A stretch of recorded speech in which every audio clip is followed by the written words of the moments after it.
What's up, guys? Welcome back to the FPL Centre.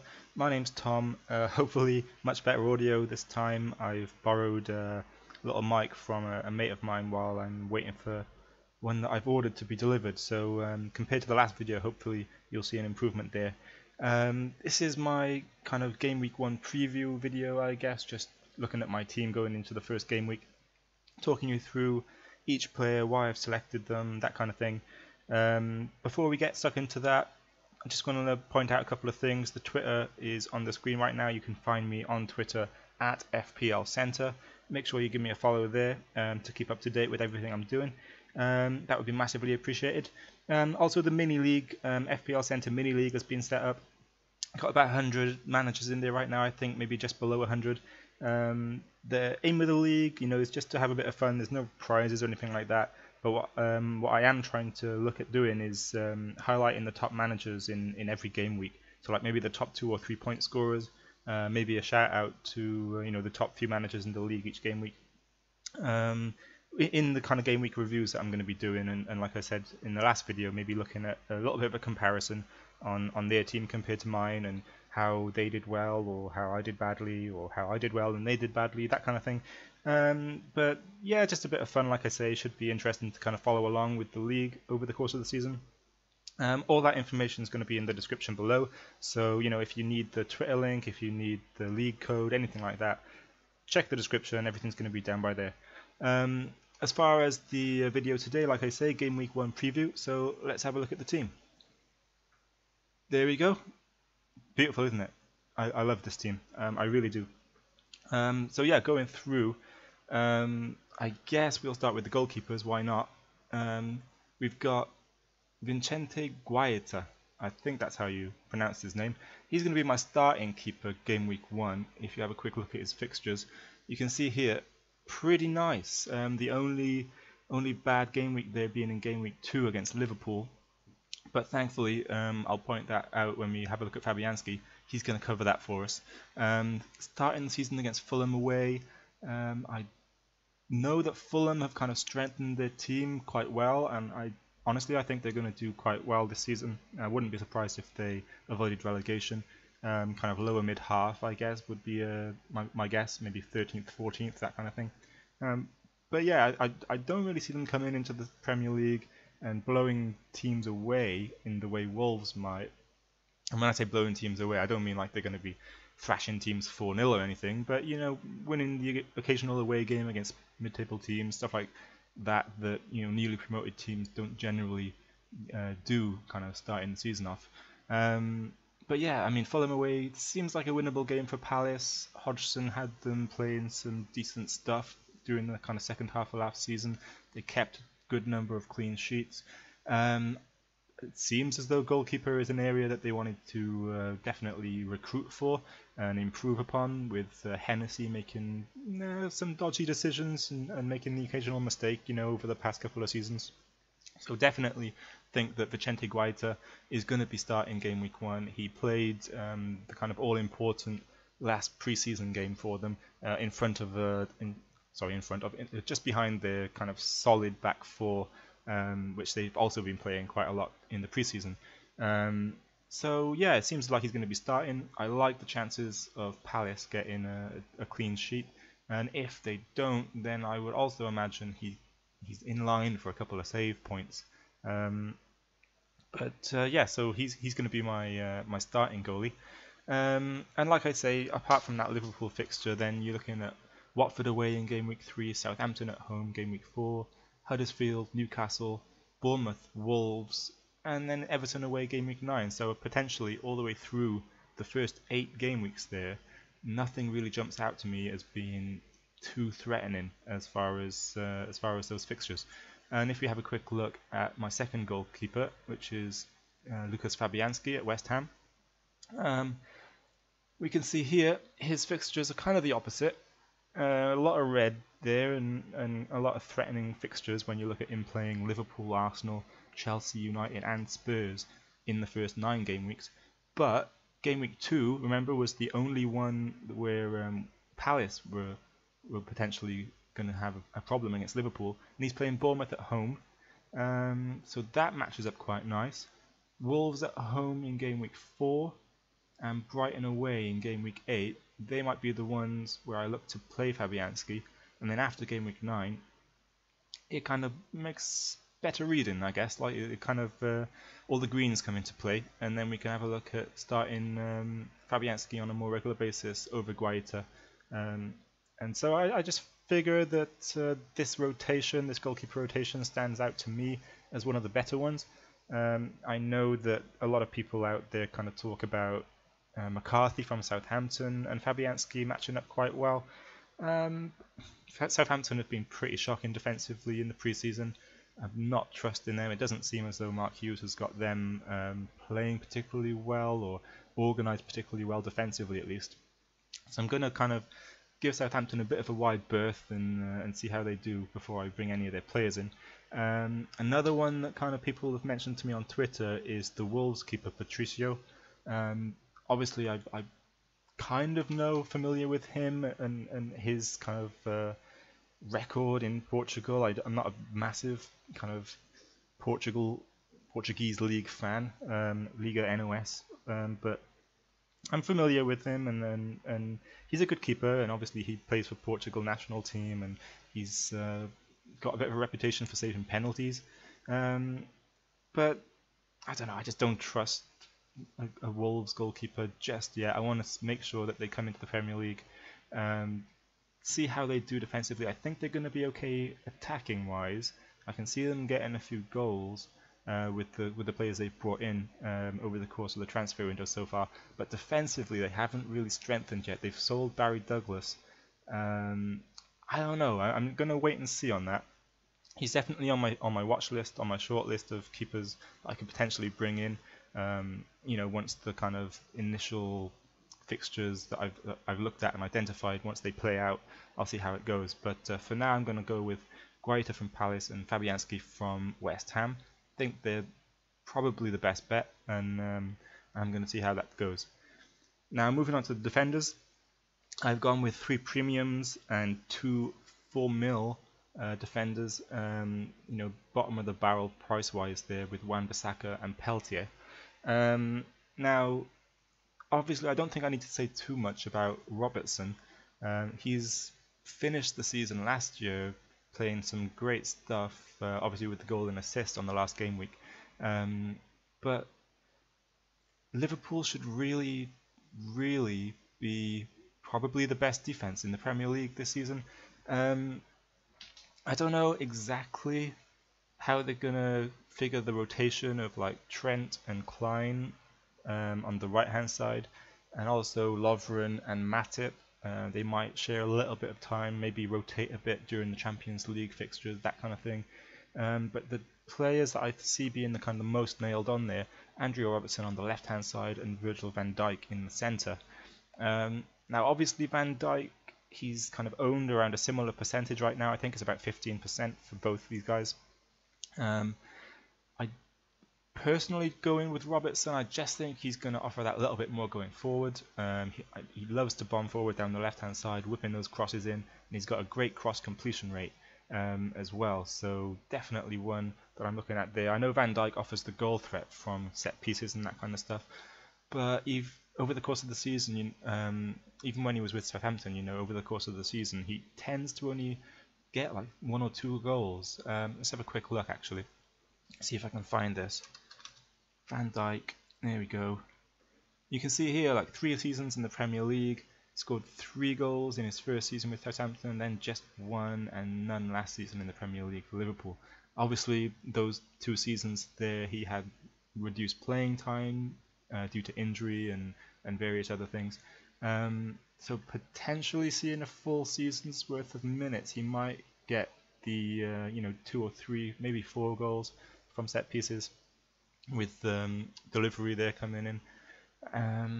But I don't know. For me, it's just not quite enough. He's going to get clean sheets, but then Robertson's going to get those too. And I just think Robertson's going to be a bit more dangerous going forward. You can see there 5 assists last season in just under 2,000 minutes. If he can get those minutes up into like mid 2000s, pushing up to 3,000 minutes, then yeah, I think those assists and potentially goals as well are going to be well up there, and he's going to be definitely worth the investment at 6 million. Moving on, got Bellerin in the team from Arsenal. This was the spot, to be honest, where I was kind of deliberating for quite a while. I was looking at Bellerin, I was looking at David Luiz, I was looking at Patrick Van Aanholt, I was looking at a lot of guys there at the 5.5 kind of price range. I even had Ben Davis in there at one point with another 6 mil defender, and had 0.5 taken out somewhere else. I think it was at striker position. I had a 6 mil instead of King. But yeah, Hector Bellerin, he's in the team. I've got him currently benched for game week 1 against Man City, but I think after that I'm probably going to start him against Chelsea, because to be honest, in the champions, that's not the right word, is it? In the Community Shield against City, Chelsea didn't really look ready. I don't know if that was because Man City were so sharp, because they were, to be honest. It looks like they just carried on from the season before without any break or anything. They were just back at it, which is incredible. But Chelsea just seemed to lack something. Obviously they were missing Kante, they were missing Hazard, they were missing Courtois, but there's a lot going on at Chelsea right now. Courtois looks like he's going to leave. They've made a 70+ million bid for a Spanish keeper at Bilbao, Kepa, I think his name is. No idea how to pronounce his surname though. But yeah, it just seems like there's a bit too much going on at Chelsea, to be honest. I think they're gonna kind of get it together eventually, and after the first 4 or 5 game weeks, you might see Chelsea starting to play a bit more how Maurizio Sarri is looking to get them going. But to start the season, I'm not really sure how they're going to do, and so I've got no kind of qualms or worries about playing Bellerin against Chelsea. I think Arsenal have a good chance of a clean sheet there, and also I think Bellerin's got a decent chance of some attacking returns as well. So I'm going to be benching him against City, starting him against Chelsea, and after that Chelsea game, you can see Arsenal's fixtures really start to brighten up, with West Ham, Cardiff, Newcastle, Everton, Watford, Fulham. Just great stuff there all the way through to game week 11, where they play Liverpool. And by that point, game week 11, where's that? That's just at the start of November. By that point, I imagine that I'll have already played my wild card, or I'll be definitely in the kind of frame of mind looking to play that now, to get players in with good fixtures leading over the Christmas period. So yeah, Bellerin, I think if you can just navigate that first game week, maybe you want to bench him against Chelsea too. It's up to you, but I definitely think that after that he's one to own. I can definitely see, based off of what Arsenal have kind of produced pre-season, definitely see that Emery's got them working a lot harder as a team. They're closing down, they're winning the ball back much higher up. Lucas Torreira should definitely help out with that as well, in defensive midfield. So I think they're going to be an improved team this season, and to be honest, they're a tip for me to get a top 4 place above Spurs, who haven't strengthened at all. I know there's rumours about Grealish coming in from Villa. I don't see how that's really going to help. He's a good player. He's a talented young kid, but is he going to be pushing Eriksen, Son, and Kane and Ali and these guys? Is he going to be pushing for first team football? Probably not, at least not this season. And so when you're looking at Spurs, they haven't strengthened that first team very much at all. Alderweireld might be on the way out. Danny Rose has apparently been offered to clubs. But yeah, we'll see. We'll see how it goes. But Spurs, I think they're kind of treading water in the top 4. Maurizio Pochettino has done some incredible stuff there to keep them kind of, in the top 4, I guess, for the past few seasons, without any real investment or improvement from Daniel Levy. But no, I think Arsenal this season, they're going to be an interesting team to watch, and I can see them potentially pipping Spurs for top 4. You see Spurs maybe drop out of the top 4, and then that obviously gives Pochettino a big ammunition boost to go to Levy and demand a bit of investment next season. But we'll see how that plays out. That's how I see it going. Next up, anyway, so Bellerin's in, Robertson's in. Next up, Ben Mendy from Man City. Obviously missed pretty much the entire season last year with an injury. He played 4 games, got an assist, 2 clean sheets in that time, 2 yellow cards as well, I'll point out. To play 4 games and get 2 yellow cards, it's not ideal, to be honest. You want someone who's gonna play and not pick up suspensions and stuff like that. If you take the 2 yellow cards in 4 games and take that out, you're looking at he's going to be missing maybe 2 or 3 games a season with suspension. But for now, we'll kind of overlook that and just say that it was a one-off. Maybe, I don't know, maybe he just got unlucky or something. I can't really remember how those cards came about. But he's in the team. He's a good attacking threat. You saw in the Champions, I keep saying Champions, don't I? In the Community Shield, that he had no kind of worries about bombing forward, especially when Salah went off with the knock he picked up. Ben Mendy started to bomb down that left-hand side a bit more. Didn't really produce too much in that game, but then not too worried about that. I think he's definitely going to get the clean sheets. City, I don't see them conceding too many goals. I think he's going to get the occasional attacking return. I don't think he's going to get as many as Robertson. I don't see him being kind of prolific with the assists and stuff like that in the way I see Robertson being. But he's definitely got something about him. He likes to get forward. He can get down to the byline, knock a ball in, and got players there like Aguero, David Silva, De Bruyne, Bernardo Silva, Mahrez. The list goes on. Sane. These guys are going to be in the box, hunting that ball down, trying to get a goal. And yeah, I can see him picking up maybe 5 or 6 assists over the course of the season, providing he stays fit, providing he stays on the pitch and doesn't pick up too many suspensions, and also, of course, providing that Pep doesn't rotate him too much. But for now, starting the season off, I don't see that being too much of an issue. Maybe when the Champions League's fixtures kind of come into play, it might worry me a bit more. But again, looking at these fixtures, the Arsenal game, not too worried about that. I can see City keeping a clean sheet there, to be honest. Wouldn't be surprised if they win that 1-0, 2-0. And even if he concedes, it's only 1 game week. And then from game week 2 all the way through to game week 8, just a nice sea of green. Very, very unlikely that City are going to concede too many goals there. Obviously playing against the 6 most recently promoted teams into the Premier League. So yeah, I think my kind of back 3, Robertson, Bellerin, Mendy, very, very solid. Starting the season well. Great fixtures. Minus Bellerin's week 1. But that's why I've got these guys in at 4 mil on the bench. Wan-Bissaka, he's going to be starting for me game week 1 instead of Bellerin. With Guaita in goal as well, obviously from Palace. So really hoping for a clean sheet there against Fulham.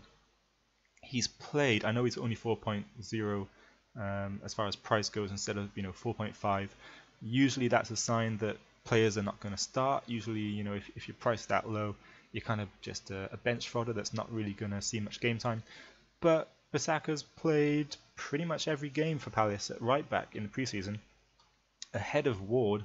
I don't see that's going to change. I don't think it's going to change. He seems like Hodgson has really kind of taken an eye to him, and he's won him over. And he should start the season there at right back. And even if he doesn't, he's going to drop back down to the bench for game week 2, where Palace play at Liverpool. So even if he only starts the Fulham game and maybe he doesn't really impress, or Hodgson isn't impressed or something, it's only a 1-week flyer type thing. And he can drop back down to the bench then. And maybe I'll look at bringing him in game week 8. I think Mendy has Liverpool in game week 8, and Palace play Wolves at home. So again, it's kind of a nice little matchup there for me to look at.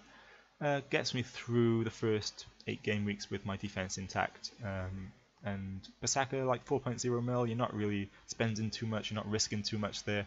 If he goes on and secures that right back position, yeah, I can barely speak for some reason.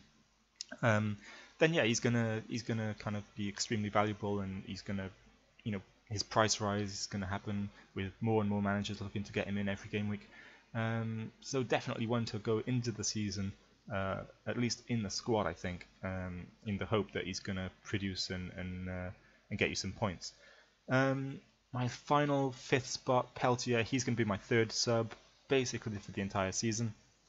Not really going to be looking to him to produce anything. Not going to be looking to play him unless I get kind of like in a desperate situation.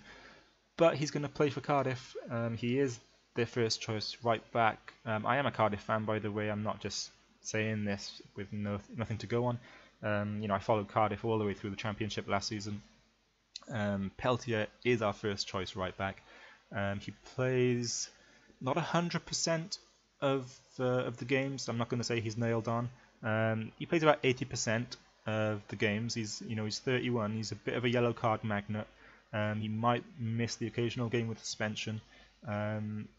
He also might need a bit of a rest because he's getting on a bit these days.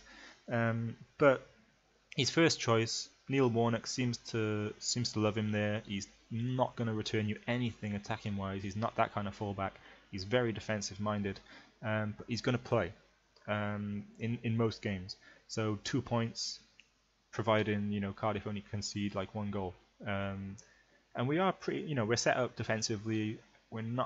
Don't see us going to be scoring too many goals. I wouldn't get any Cardiff attacking players.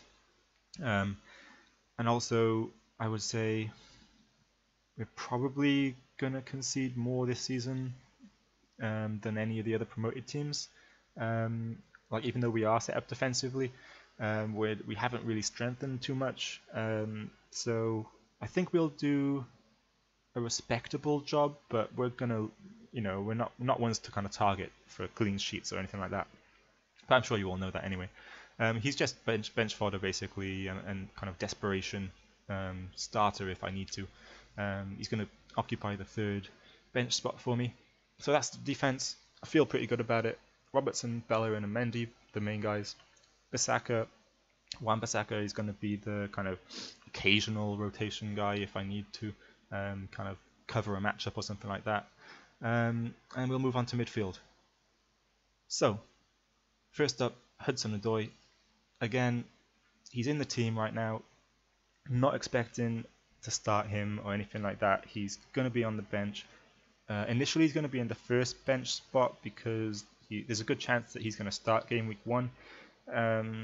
Hazard only recently returned back to training. He played in the Community Shield, and yeah, I just think it's worth having him. If he pops up in game week 1 with an assist or something like that, you're going to potentially see a lot of managers who had just overlooked him completely going into the season, trying to kind of desperately pick him up to put on their bench. That's potentially going to lead to a good price rise for him over the first game week or 2. And if you can pick up, 0.1 mil, 0.2 mil here and there over the course of the season with players like this, then as they add up over the course of the season, of course, that's going to give you an extra 1 to 1.5 mil to spend on players towards the end of the season. It can really be a difference maker. So that's why he's in my team right now. Just looking to potentially pick up a little bit of a price rise benefit there. Not hoping for too much in terms of returns, but he's going to be on the bench for me, so nothing too special. Mo Salah, of course, everybody is familiar with this guy. I think you might have heard of him. Bit of a good player. He's going to be my captain. Pretty much locked in as captain all the time. I think I might actually captain Aguero game week 2. But we'll get to that when we cover Aguero. Salah's in the team. He's locked in. He's not going anywhere. That 52% ownership is just too high for me to kind of think about going without him, to be honest. I've done lots of drafts over the course of the preseason, some with Mo Salah, some without him. But to be honest, at 52.6% ownership, there's just no reason not to have him. There's just no reason not to have him, and you're really kind of putting yourself at risk of falling well behind half of the entire game if you go without him and he just lights it up. Which, to be honest, he looks like he's ready to do based on his preseason performances. He's been playing very, very well. He looks very, very sharp, and coming into the season, no reason not to have him. So yeah, Mo Salah is going to be in my team, first name on the team sheet, and captain. Next up, Christian Eriksen. Now Spurs players, you hear a lot kind of on Twitter and in the FPL community and stuff about Spurs and how they've got a lot of players away that have only just come back to training and because of World Cup duty and stuff like that. And that's a reason to avoid Spurs. That's what seems to be the kind of logic and reasoning that's going around there, is avoid Spurs players until they get their team back and can start kind of putting Kane back in the team and Ali back in the team, Vertonghen. They got a lot of players away. You know, Son's going to be away for the Asian Cup, Asian Games rather. The Asian Cup is later in the year. He's also going to be away for that. But yeah, Eriksen, he's in my team, and the reason being he's just so consistent, so consistent. Spurs players are going to be away, yes, but you look at his first two fixtures that Spurs have here: Newcastle away and Fulham at home. Now Newcastle, there's a lot going on off the pitch at Newcastle, and Rafa Benitez has been very, very vocal about how much of a mess it is. So that's going to affect them on the pitch. I mean, you can argue the point that maybe what goes on off the pitch doesn't affect the players on the pitch, but Rafa Benitez himself has already said in a press conference that what's going on off the pitch and the kind of disorganization that's happening around Mike Ashley and what's happening with the club, that is affecting what's going on the pitch. Like, that's a direct quote from Rafa Benitez. And so, to me, Spurs playing Newcastle, I don't care if it's home or away, that's one of the tastiest first game week fixtures on the card, to be honest. Like, that's one I want to target. And if Spurs are going to go there and they're going to win that game, which I see them doing, then Eriksen is going to be most likely involved in the goals, whether he's assisting, whether he's scoring. I can see Spurs winning this 2-3-0, even with, you know, some of their best players missing. I can still see them go in there and comfortably winning the game. And Eriksen's going to be involved. He's probably, like I say, going to be involved in the goals, whether he's scoring or assisting, and he's going to be picking up points. So that's the theory that I have there. And obviously then Fulham at home. It's the first home game that Spurs have for the season. Obviously they're not going to be playing at the new White Hart Lane, but it technically is the first home game for them. And they're going to have a few more players back by that point. They're probably going to have Kane ready to go. They're probably going to have Dele Alli ready to go. A few others as well. So yeah, I think those two game weeks there for Eriksen, he's going to probably get a good, reasonable return for his 9.5 mil price, I would say. If he can get like a goal and an assist in those first two game weeks, I'd be happy with that. And you can see over the past kind of few seasons, he's just been so consistent. 199 points last season, 218 the season before that, 178 the season before that. He's always got double-figure assists in those 3 seasons. And I think Spurs are going to kind of rely on him, especially early on in the season. So, yeah, I'm going to go with Eriksen. I think he's definitely a better option than Mane. Mane, don't know if you kind of are aware of the fact that he was subbed early. Like, when Klopp looks to make kind of substitutions and stuff like that, Mane is one of the kind of first players that leaves the pitch early, like around the 60-65 minute mark. Pretty much most games, like it's a consistent theme. See if I can have a little look here and get Mane up. You look at Salah's minutes, for example. Now Salah's, you know, he's a key player, right? He's the man that Liverpool kind of revolved around last season. And so if you're going to rest someone before a big Champions League game, you're going to maybe look at resting your most important player, Mo Salah. But what actually turned out is Mo Salah did get rotated occasionally. You can see there 2,905 minutes for Mo Salah. But then we compare that with Mane, 2,189 minutes. It's a big difference. That's almost 1,000 minute difference. But yeah, maybe I'm overlooking the fact that Mane kind of picked up a little bit of a knock and missed a few games. That's probably going to account for a few, maybe 300-400 of those minutes. But even so, he's still 400-500 minutes behind Salah as far as game on the pitch. And it's because he tends to be the one that's taken off early. So I'm not looking to spend 9.5 mil on a guy that misses that much time. And as you can see here, has never, no matter whether it's Liverpool or Southampton, he's never scored more than 160. Now that's a good points total, don't get me wrong, I'm not saying 160 points is something to turn your nose up, but it's a bit low for a 9.5 mid, I think. You're looking at Eriksen, you're looking at De Bruyne in that price range, and both those guys are hitting the 190s and the 200s pretty consistently.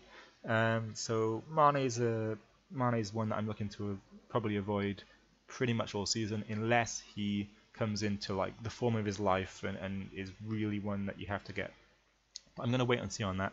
Don't see it's going to happen. Don't see it happening, sorry. But yeah, so next up we've got Diogo Jota. Now this guy's a great player. He's, like I say, I'm a Cardiff fan, so I followed the Championship last season, and Jota was one of the guys that lit the Championship up, completely destroyed it, 19 goals. He's a great player. He should, as well as goals and assists, which he's probably going to get a decent number of. Probably not going to be like extremely prolific because he's at Wolves. They're a new promoted team. Probably going to get a decent number of goals and assists, but I can't see him scoring like 20 goals or anything like that because Wolves aren't going to be that prolific attacking wise, you know what I mean? So I can see him maybe getting like 8 goals, 6 assists, or 6 goals, 8 assists, that kind of thing over the course of the season.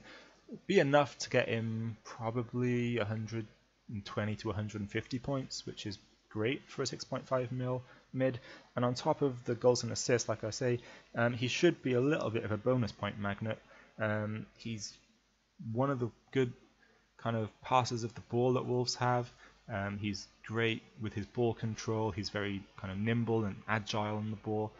He doesn't lose the ball very often. When he kind of runs up players, he completes the dribbles, which is a key thing for midfielders on bonus points. His end product's usually pretty good. So as far as Wolves' assets are concerned, I know that, like I mentioned before, some people are looking at Patricio in goal. Raul Jimenez up front is another great potential option at 5.5 mil as a striker. But I think overall, Diogo Jota, goals, assists, bonus points, he's probably the best bet if you're going to get a Wolves player in your team, and he's in my team for sure. I can see him having a great start to the season. If we just have a look at his fixtures quickly, Everton at home. Everton have not been particularly impressive defensively in the pre-season, and obviously they've lost Sam Allardyce now, who was one of the kind of core aspects of them shoring up that defense last season. They've brought in Marco Silva. He's not someone who's particularly well known for his defensive kind of tactics, so I think Everton are going to be shipping a good few goals. They're probably going to be scoring a good few as well, but they should also allow some on the defensive end, and I think Jota is going to be one to take advantage of that in the first game week. Then we've got Leicester City, West Ham, Burnley, Man United. It's a bit tougher than I would have kind of ideally liked, I guess, but I can still see him getting a couple of points here. Leicester and West Ham in particular, I can see him, maybe getting a goal or assist in one of those games.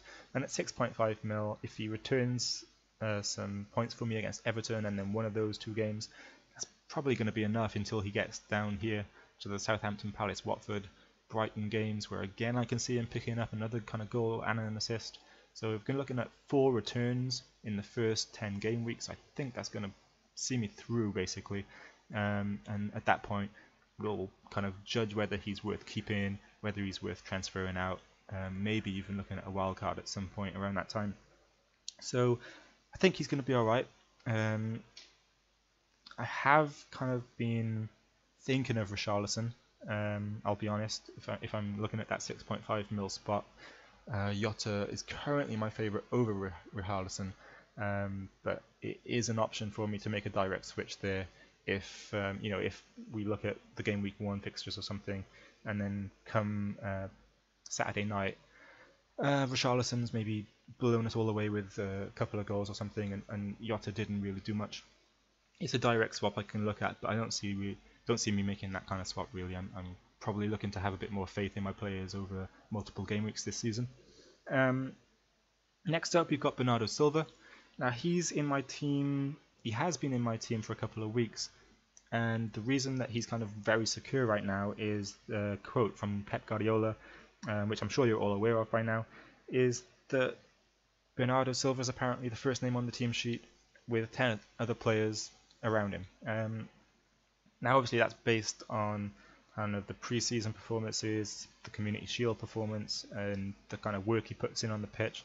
And it's also down to the fact that you've got Kevin De Bruyne in that kind of central midfield that's only just come back to training from World Cup duty. So there's little gaps in the squad which makes appearances for Bernardo Silva a bit more likely. I'm not too concerned if he loses his place, to be honest. At 7.5 mil, he's at that kind of price point where he's pretty easy to kind of transfer out and bring someone in that's going to do a job for me. Like I say, I can bring in Richarlison here if he impresses, and Bernardo Silva loses his spot. I can make a direct switch to Ramsey or Mkhitaryan at Arsenal. I can maybe move up to Ozil, and it's pretty easy to kind of make that kind of little move and save a mil or have to spend an extra mil or something like that. It's a nice price point, and to start the season, he's going to be starting for Man City, at least for the first game week. We'll see how he goes, but I think he's worth having. There's a little bit of a differential as well. You can have a look here, only 4.2% owned. So yeah, I like Bernardo Silva. I think he's going to do quite well and get a couple of returns. We've already covered City's fixtures. We know that after the Arsenal game, they've got an incredible set of fixtures for the next 6 game weeks then. And anyone who starts for City, plays in those games, is probably going to get you goals and assists from midfield or the attack in at least 1 or 2 of those, I would imagine. So yeah, that's my midfield. I'm pretty happy with that.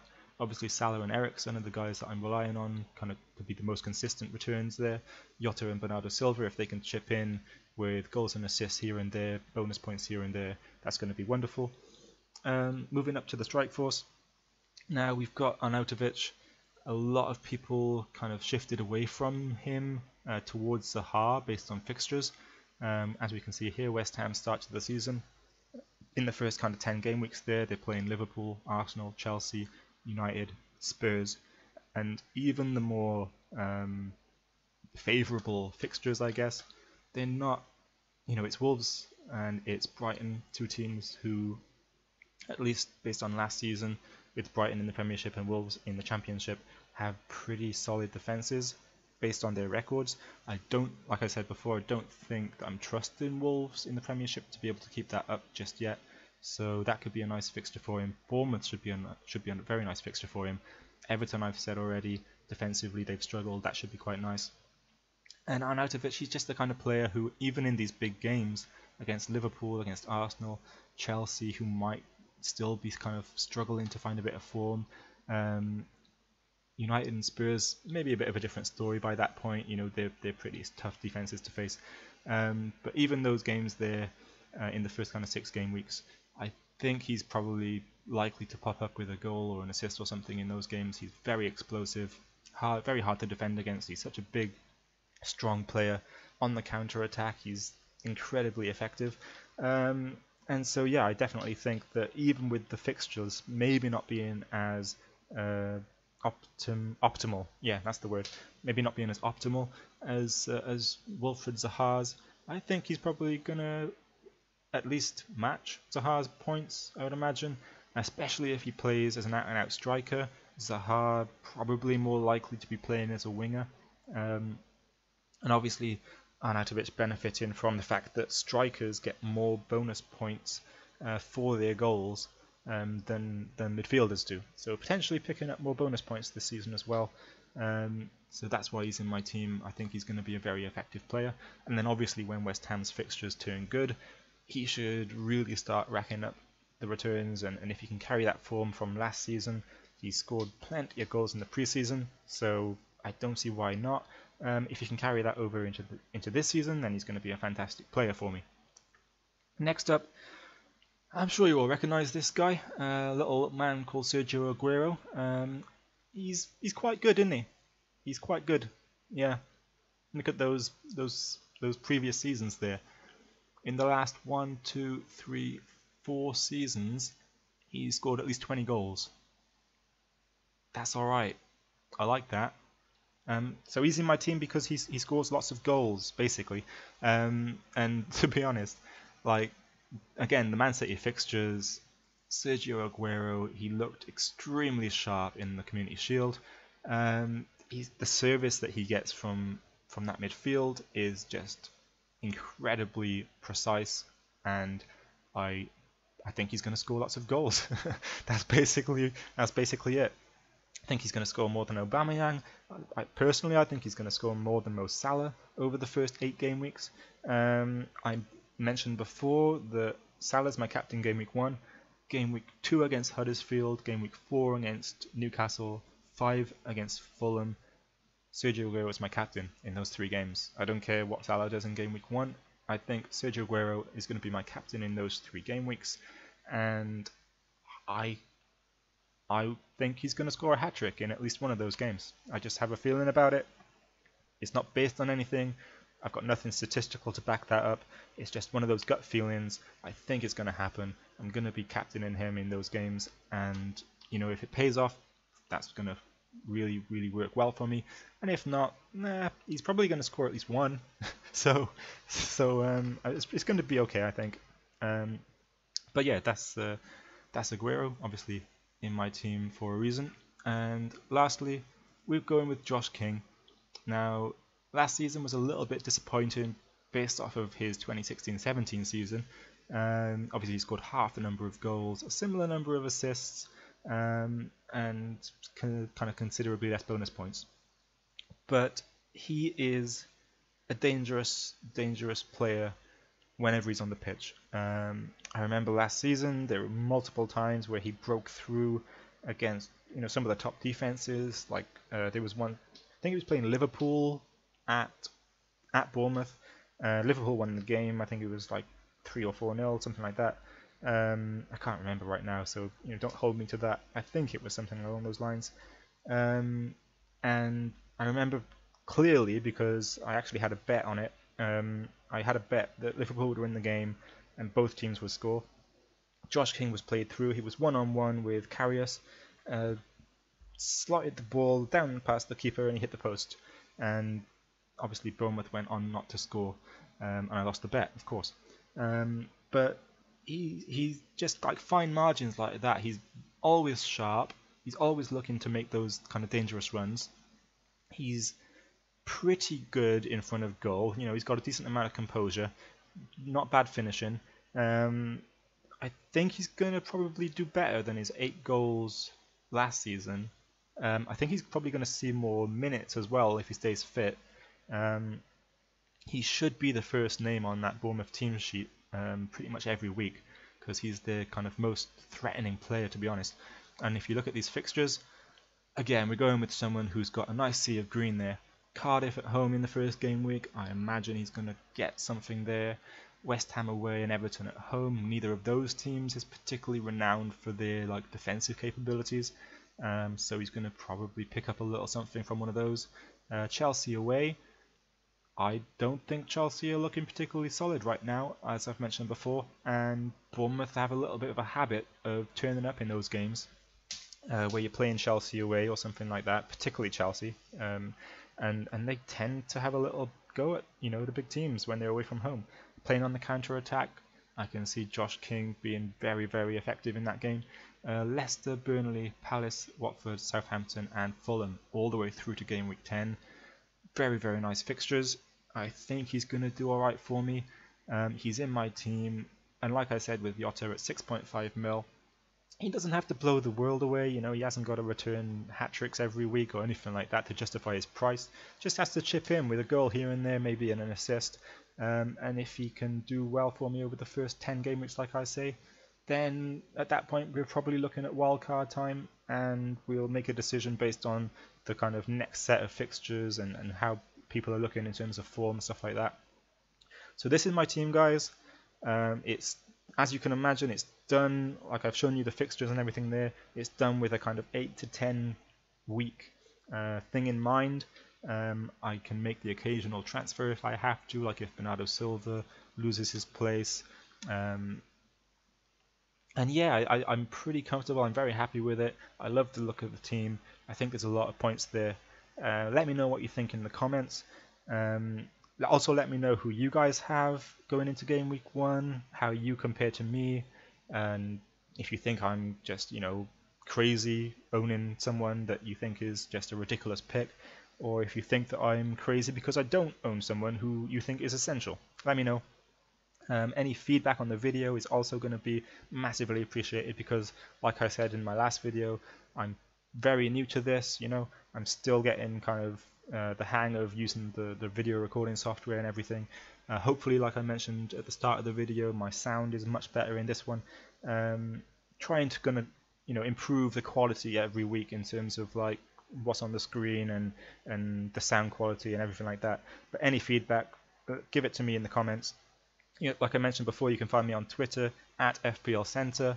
If you like the video, give it a like. If you don't like it, give it a dislike, because, like I said, any feedback right now is important to me. And if you feel like you want to kind of follow along with the team over the course of the season, if you want to kind of join the mini league and kind of potentially feature in one of the kind of game week review videos where I have a look at the league and highlight some teams there, then subscribe and join the mini league. The code's in the description. And that's pretty much it from me, so I'll leave it at that. Thanks a lot for listening, guys. Bye bye.